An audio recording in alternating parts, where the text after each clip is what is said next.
Hey guys, Lee here from Overbite Gaming, and we're doing another Lee Likes today. And the game I chose is Feed and Grow Fish. I always get the order of those words mixed up. I've done a Let's Play on it before, and it's just such an insanely fun game. The gameplay loop is very simple. You're just a fish, you eat other fish, and you get bigger and stronger, and you can take more damage. But the main thing I really like about this game is there's no limit on how big you can get, or at least I haven't hit it yet. I mean, I've had it where the computer's stuttering. I'm virtually beached in the middle of the ocean because I'm so massive and I just can't fit in the ocean anymore, which is insane. That basically the game breaks itself if you get too far into it. But that's like part of the ridiculous fun of the game. It's also done by Old Blood Studios. Say that correctly, and they are super on the case when it comes to updates. They've released so much over the last, I don't know, 6 months to a year. It used to be that there was one big bad, it was the Great White, and oh man, beating the Great White was such a thing. And then they added a mosasaur, who was a lot tougher. Then we got the giant whale, which may be Leviathan Melvili analogy, possibly. The ginormous prehistoric sperm whale with the huge teeth. I think it's got the biggest teeth of anything that's ever lived. So there's some big chompers. And then finally we've got the Megalodon. I don't doubt that was to tie into the movie, which I haven't seen yet, but probably will get around to, not at the cinema, because why should I pay for a movie and have other people ruin it?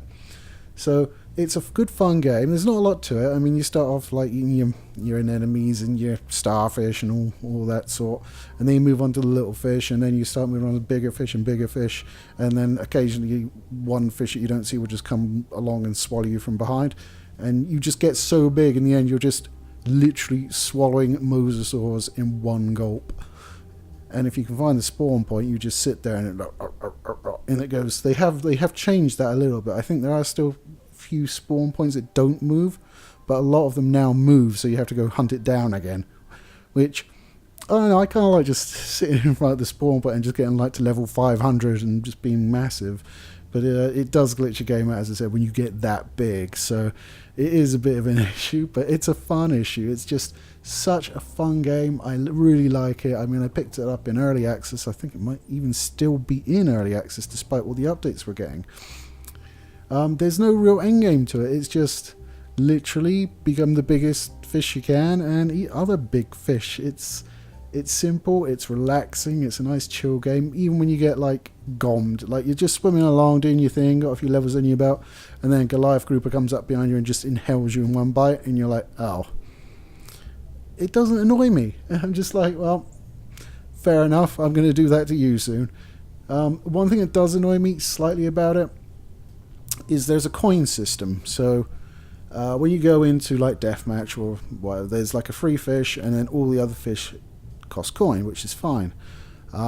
So you always have to start off with the little fish and then work your way up coins to the one you want, or just gradually upgrade it. Now that's great and all, but the game doesn't keep your coin count, which is somewhat sensible, because you'll end, if you get really big, you'll end up with like 56,000 coins or something, and basically enough coins to last you probably for the next year on whatever fish you bloody well please. But it is annoying that you can't just jump in and play the fish you want. That's a bit of a... I mean, I think you might be able to if you set up a server, but for the vanilla offline game, no, you have to earn coins every time you go, which means you need to be a B-boss or something small and just go around and just basically spend like an hour getting the coins you need. I don't mind, it's a fun game even with the B-boss, you know. I mean, they tend to level pretty quick. The smaller fish tend to level quicker than the bigger fish, because they're already big, I guess, so that'd be why. I mean, I've done some great whites and some Bebos today, and yeah, the great white's level slow as shit, but nah, you're a great white, what'd you expect? But I mean, I did a tiger shark the other day, and wow, I got him hella big. It was ridiculous. Anyway guys, I've rambled on long enough about this game.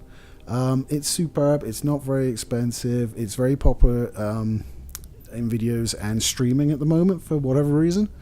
I've watched a lot of ones from I think Pungence and the Gaming Beaver, and they both do excellent Let's Plays of this game. So if you want to check it out a little bit more, you can watch my own Let's Play as well, of course.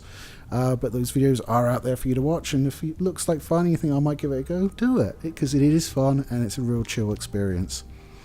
Anyway guys, that's all from me. It's my last video till Snare takes over on Tuesday, and we'll be filming this Saturday as well, where we've got a bit of a first actually we're filming, but I won't let the cat out of the bag just yet. So if you've enjoyed today's video, please like, comment and subscribe down below, and I'll catch you later guys.